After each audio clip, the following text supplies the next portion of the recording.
And you're just in time for your weekly most comprehensive look at the world of business, finance, and economics. Welcome to another episode of Business Redefined. We want to talk about 50-50 women on boards, matters corporate governance, and how women come into this space and how revolutionary this is transforming the business environment. And we are joined on set with Philana Mugienyi. I hope I got that right. You did. Fantastic. The co-founder of the Kenya chapter, Africa chapter.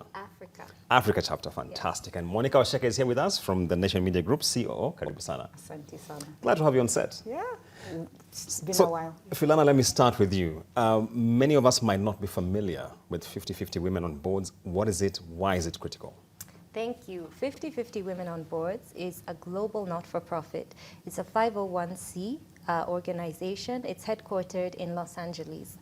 And 50-50 Women on Board started in California because there was a recognition that there wasn't gender diversity and equal representation on publicly listed boards. And it was so successful that sister chapters quickly spread across the United States and then globally. So now 50-50 Women on Boards have chapters across the United States, but also in Japan, in the UK, in Mexico, in Canada. And now, as of October 2024, 15th. in Africa, yes, starting with our Nairobi chapter. So 50-50 Women on Board has a very simple mission. We want to see equal representation on boards. We want to see diversity on boards, and we want to see more women in leadership. Wonderful. And that drills right into the heart of the conversation around corporate governance, especially for listed entities. But Monica, tell us why it is critically important for a player like Nation Media Group to be amplifying this kind of conversation.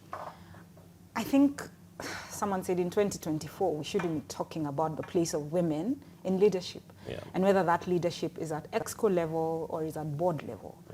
But also for Nation Media Group, we're very cognizant of the percentage of women in terms of the population, but also in regards to what they bring when they sit at very, very senior levels. So for us, we look at it in two ways. It's in participating with what 50-50 Women on Boards is doing. First, just the fact that we were part of the launch of the Africa chapter, and the Kenya one particularly.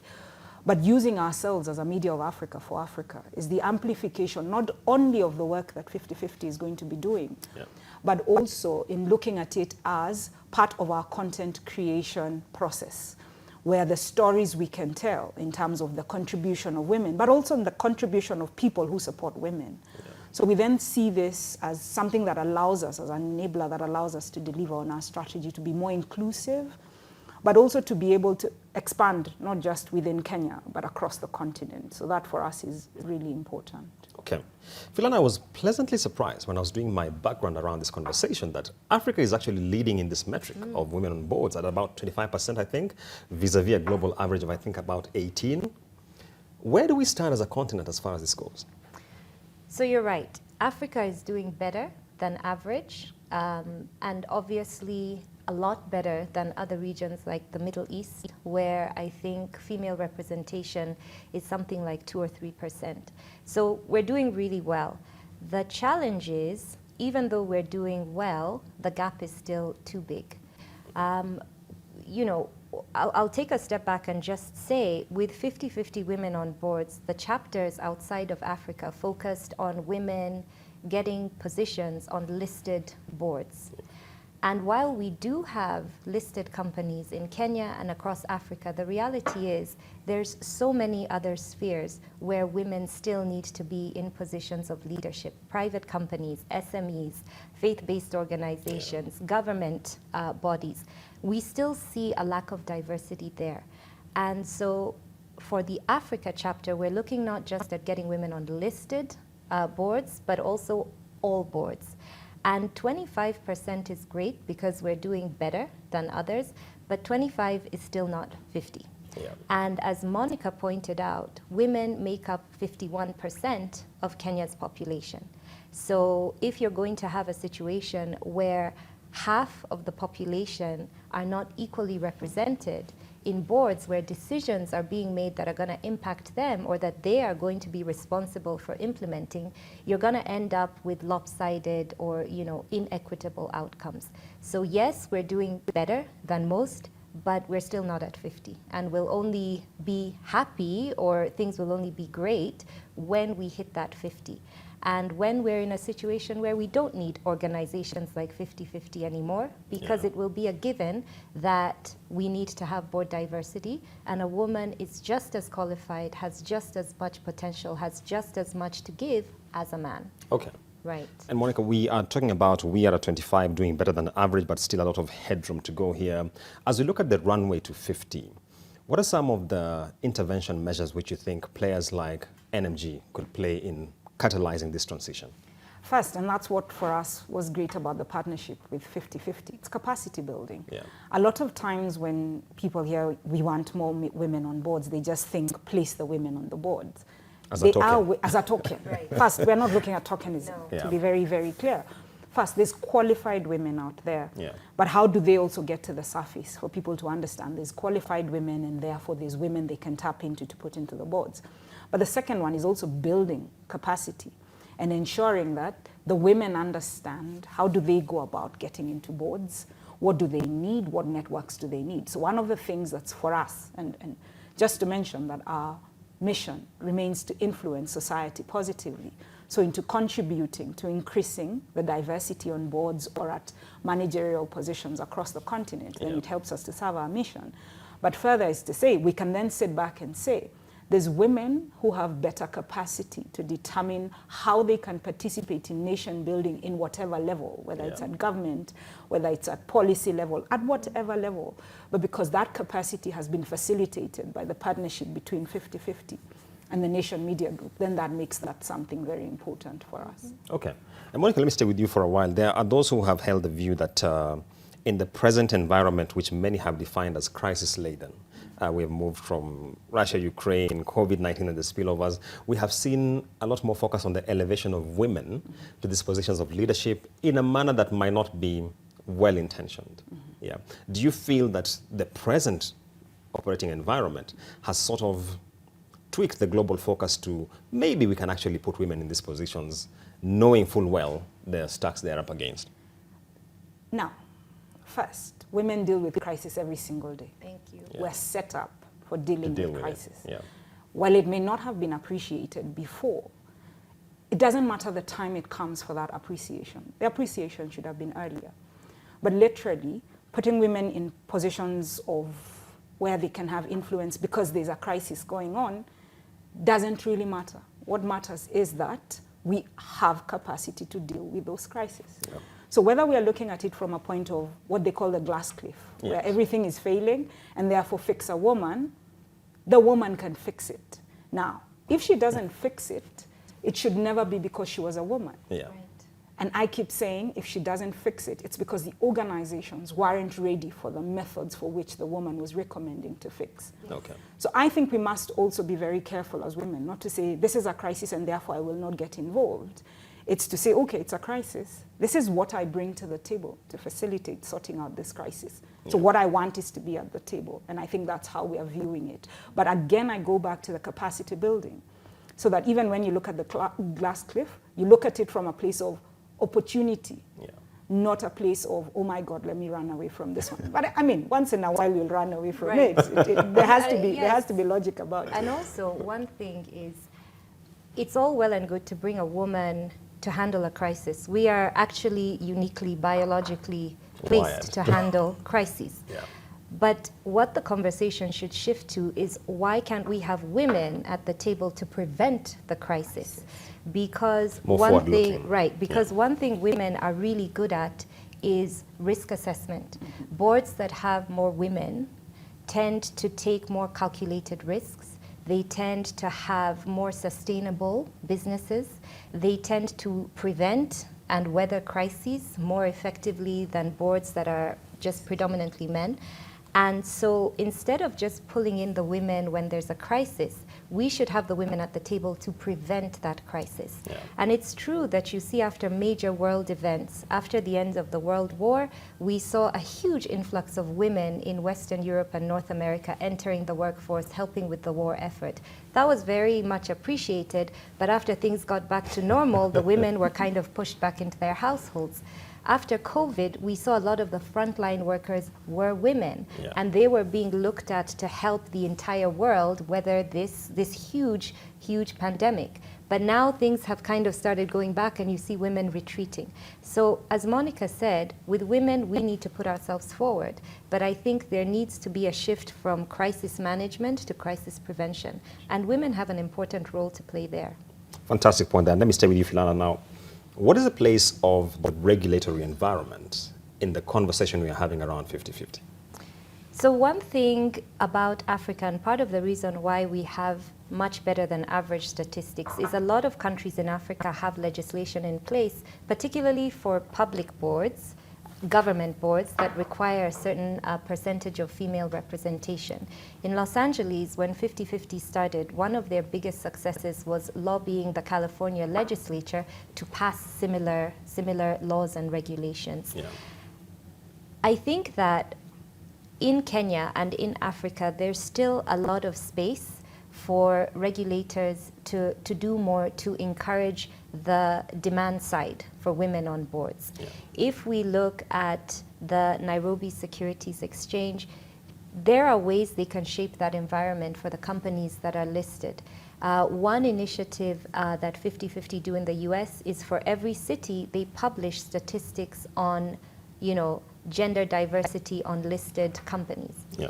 And so it's not mandatory, you don't have to have women on boards, but a lot of the companies see value in being recognized for moving towards that 50%.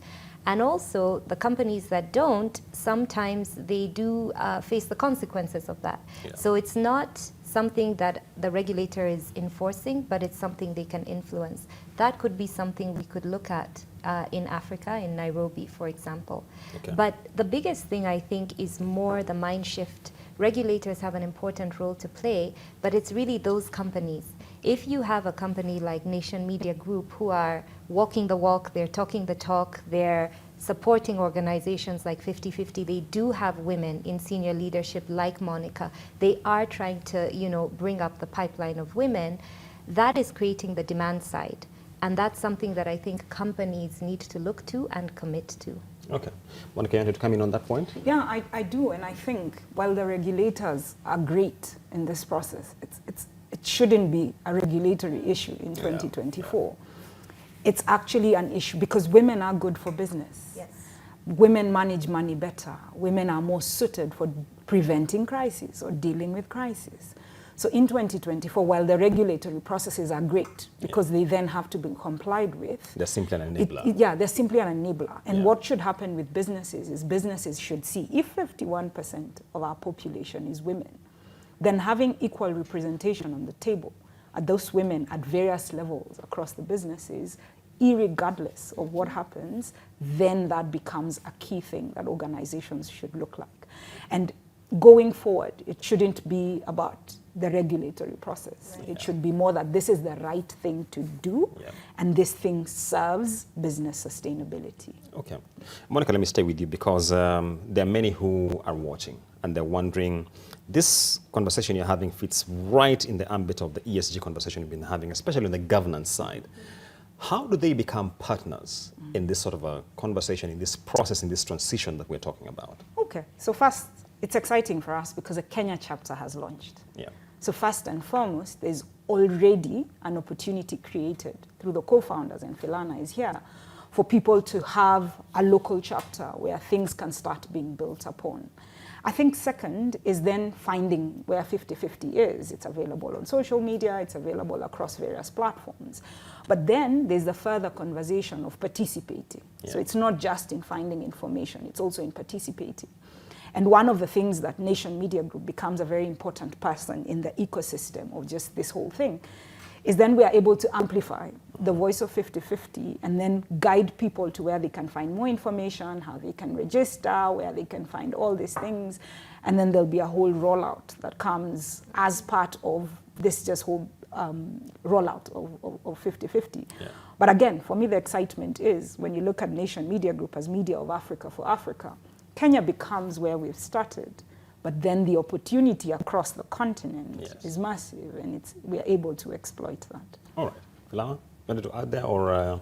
Yes, I think first off, I have to say we were so excited when Nation Media Group came on board, because we were approaching them to say, you know, could you cover our event? You know, we'd like some publicity. But Nation Media came back and said, yeah, actually, we want to be partners. We want to work with you long term. We know, and at 50/50, we know that there's an incredible amount of resources and funding available to drive the agenda of equal representation of women in senior leadership. And one thing we found very important and compelling was the opportunity to partner with Nation Media Group beyond just the awareness raising, the advocacy, actually being able to co-create programs that are going to have meaningful impact. Next year, we have a very exciting program with different events. A big one coming up around International Women's Day is our City Conversation. It's a mega networking event where we're going to be partnering with Nation Media Group and others to bring women together in a way to network effectively. Because one thing, and that's a whole other conversation, women are not always very good at networking. We have big networks, but we don't always know how to make them work for us. Men have smaller networks, but they're much better. Optimize. You optimize your networks. So, you know, ladies, we need to change that. But, you know, with 50/50, we are a convener. We're always looking for the right partners who are committed to this agenda. With Trade Development Bank, they're one of our Africa partners because, as Monica said, this isn't just about Kenya. Kenya is just the start. We're hoping to expand to Southern Africa, to West Africa, possibly North Africa within the next 4 or 5 years. So having a partner that has that long-term Africa-wide vision is very important. The fact that we have 50/50 chapters all over the world and demand for more indicates that this is a challenge all women and all societies are facing. And we're really excited to be working with people like Nation Media to address that. Philan, it sounds like you have a very ambitious and aggressive scalability plan for Africa. What are some of the lessons you are borrowing from your already existing chapters and bringing them as you roll out in Africa? The biggest one is partners, because 50/50 is an organization that relies on partners. I am not paid to work for 50/50. All of the women and the chairs and the volunteers across the world, we're volunteers. We do not ask any women to pay for membership. 50/50 is completely free. And that's partly because I don't think you should have to pay for access. And also, we are looking very much at younger women, the pipeline, and asking them to pay a membership fee just doesn't sit right with the mission of what we're trying to do. So the first thing is we rely exclusively on partners. Find the right partners. That's the first thing that I learned from observing our sister chapters. The second thing is you need to tailor whatever you're doing to your particular city. And like I said, yes, we're looking at placing women on listed companies, but in Kenya and in Africa, we have a much broader agenda. And the third thing I would say is also think very carefully about who you have on your chapter's leadership committee. We're really excited that with Nation Media Group coming on board, we have Monica as a leadership council member. And it's important because she has a wealth of experience, a wealth of knowledge, which she's very generous with, but advancing women in leadership is a personal priority for her. So having a leadership committee of women and men who are very genuinely committed to the mission is the third most important thing that I've seen as a success factor for setting up a chapter. Okay. Monica, I speak to a lot of owners of capital who keep on telling me, look, we look at this ESG requirements, we have bucket loads of financing on our side, we are very clear on what goes into environmental, we're very clear on what goes into social. Governance is where we have a struggle. How does 50/50 present a platform through which they can address their funding needs in terms of, we have this capital, we can deploy it in this? So first, not only is it I am very biased on getting more women. that has never been something people don't know about. But also that is Nation Media Group's commitment in regards to the audiences it serves, but also how it goes about its mission. So that is also very important for us to see equal representation of women across a plethora of areas. But to speak about the whole funding issue, how can they direct their funding? I think for me, Philana has spoken to it. As we build programs, we are co-creating.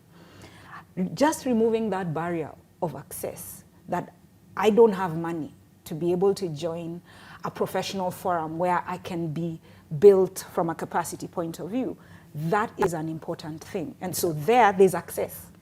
So the people who join, there's a good pipeline that we can create.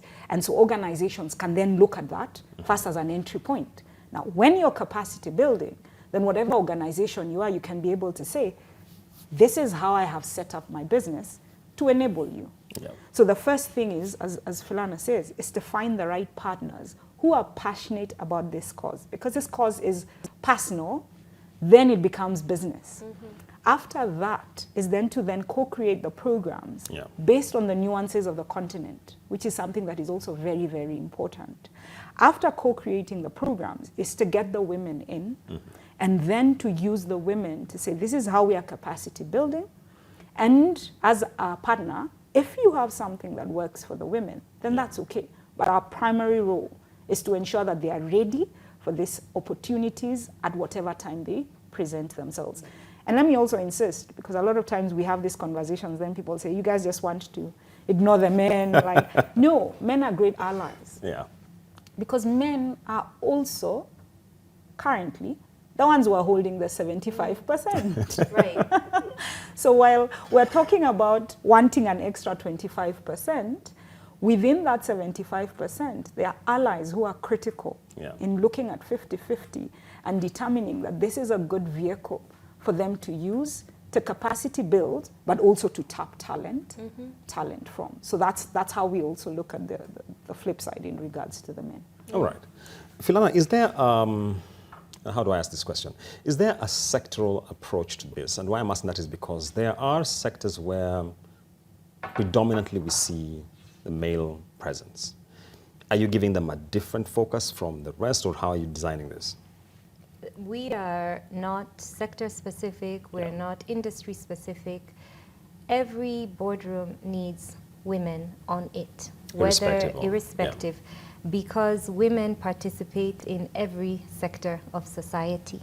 So it's not, some industries women are overrepresented, but these tend to be in the caring industries, education, health, but again tends to be at the lower levels of, the hierarchy. In every single industry, every single sector, when you're at leadership level where real decisions are made, there are fewer and fewer, and in some cases, no women.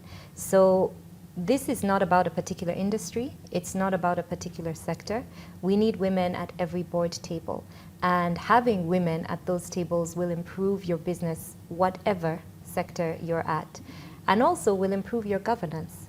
Because when we had our lunch, we were privileged to have certain male allies speak. One was President Tedesse of Trade Development Bank, and he had several women from his senior leadership team, and these are not token positions. These are women who are strategy officers. They're women who are credit risk, and for a bank like TDB, they're managing millions and millions, portfolio. Millions and millions of dollars worth of money. They're not making easy decisions. But he said it's important to not just have women at the table, but have them doing those important governance-related jobs, because women are good for business. He also said that from a banking perspective, they have found that banking on women makes more sense. They see better returns when they invest in programs or financial instruments that are targeting women. They see better returns. So when we're talking about the question of governance, governance matters whatever sector you're in, whatever industry you're in. And the data and the evidence shows that having women in those critical decision-making processes helps. We also heard from our launch from Maxwell Okello, who is the CEO of the AmCham Kenya. And he reports to a board that is predominantly female. And he said that when the board was having discussions or deliberations, having women at the table made for better decisions. It meant that governance was more critical and paid more attention to.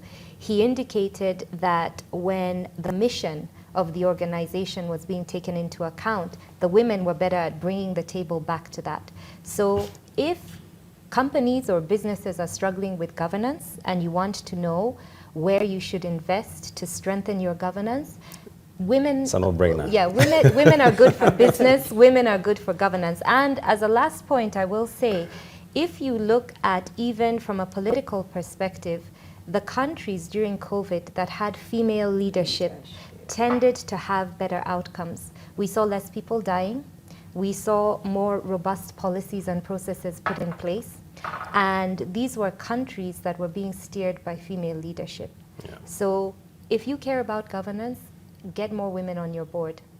Philana just said that banking on women has a stronger ROI. I don't know how I feel about that. But Monica, let's... It's a fact. Monica, let's dial down our conversation. The question would be asked here, how do we cater to the different demographic needs? And you and I have seen firsthand this year, especially how the Gen Z movement, for instance, was so strong female leadership in it. How do you cater to those in this 50-50 conversation? I think the first thing is removing the barrier to access. The fact that that is already something that 50-50 does, it then allows this to be more diverse in regards to, I already don't have to think about, oh my goodness, I need an income to join that. The other thing is in the capacity building, and I think Philana mentioned it, we're catering for the whole spectrum. Yeah. It's not just about, and you see, that's the other thing, the challenge has been, yes, there's been women on boards, but you need to be 50 with 30 years of experience and things like that. But if you think about where we are, let's just take, for example, our industry, the media industry, how disrupted we are by digital natives, then it would pay off to have a digital native on a board. Or if you think about tech, there's more value in having someone who's much younger, not because older people don't have this knowledge, but these are lived experiences. Yeah. And so what 50-50 then does is to not look at boards as a preserve of age. It's to look at a preserve of experience from a place of skills and capacity building. So you may be 27, but the value that you can bring onto a board is currently limited because you do not know so much of how you need to package yourself, how you need to speak, how boards operate, how boards, all those things. But that's why then 50-50 says, let's co-create programs. Let's then remove that barrier of access, meaning whoever is coming in, there's a whole process of whoever is coming in, but they don't have to think about a barrier. So it then looks at diversity in the whole spectrum, not just from age. It also looks at people who are enabled differently, just so that when you feel about wanting some capacity around joining a board or going into an exco position, it enables you from various aspects, not just from you thinking, I need 30 years of experience to be a board member. And again, it's because of the nuance of the continent, as Philana said. We're not just looking at listed companies. There's church boards, there's school boards, startups, SMEs, there's so many of those. And there's a requirement across that to have people on those boards. But again, the second layer that prepares, that builds capacity around skilling, not just for the board, but for you to be able to access opportunities at senior level. Okay. I'm told I have overshot my time, so I need to wind up this conversation. Philana, let me take closing remarks, starting with you. I think my closing remarks are, the case has been made for why we need women on boards and why we need equal representation on boards. The time now is to act. So what I want to say to anyone watching, if you're a woman, a young woman or man who wants to advance this agenda, get in touch. We're on LinkedIn, we're on social media. But to the companies that we need to create the demand and to rise to the occasion, do it. It makes good sense for business. It makes good sense for your outcomes. It's going to make your business more sustainable. And it's not just the right thing to do, it's the smart thing to do. So get in touch with me, with anyone on 50-50 Women on Boards Africa or Nairobi, and let's move the needle around gender representation. Okay. So we are not just ticking a box, this actually has tangible outcomes. Yes. Monica, your closing thoughts. And the intention was never to tick a box. Yes. The intention was for impact. Yeah. The intention was for us to look back and say that because Nation Media Group partnered with 50-50, we're now at 30%, we're now at 40%, Yeah. we're now at 50%. There's more pipeline in terms of women getting into senior leadership positions. And so as a closing remark, is first for Nation Media Group, this is right what our mission requires us to do to influence society positively. But the second one is we need partners. We need people who are passionate about getting women into these positions and getting women to capacity build. So it's calling upon them and reaching out to 50-50 and us co-creating these programs so that the next time you host us, we're not just talking about co-creating programs. We're talking about the programs rolled out and the impact that is having on society. And hopefully you sitting with some of those people who have seen tangible outcomes from them just having been on the 50-50 Women's Kenya chapter. All right, it's not just the right thing to do, it's a smart thing to do. Thank you so much to Philana. Thank you so much to Monica. We've been having a conversation on 50-50 Women on Boards. We shall continue highlighting this. Remember, you can catch them on LinkedIn, Instagram, any other social media channel, and be able to see how you can be part of this transformation. So stay tuned for more updates from Business Redefined. Thank you.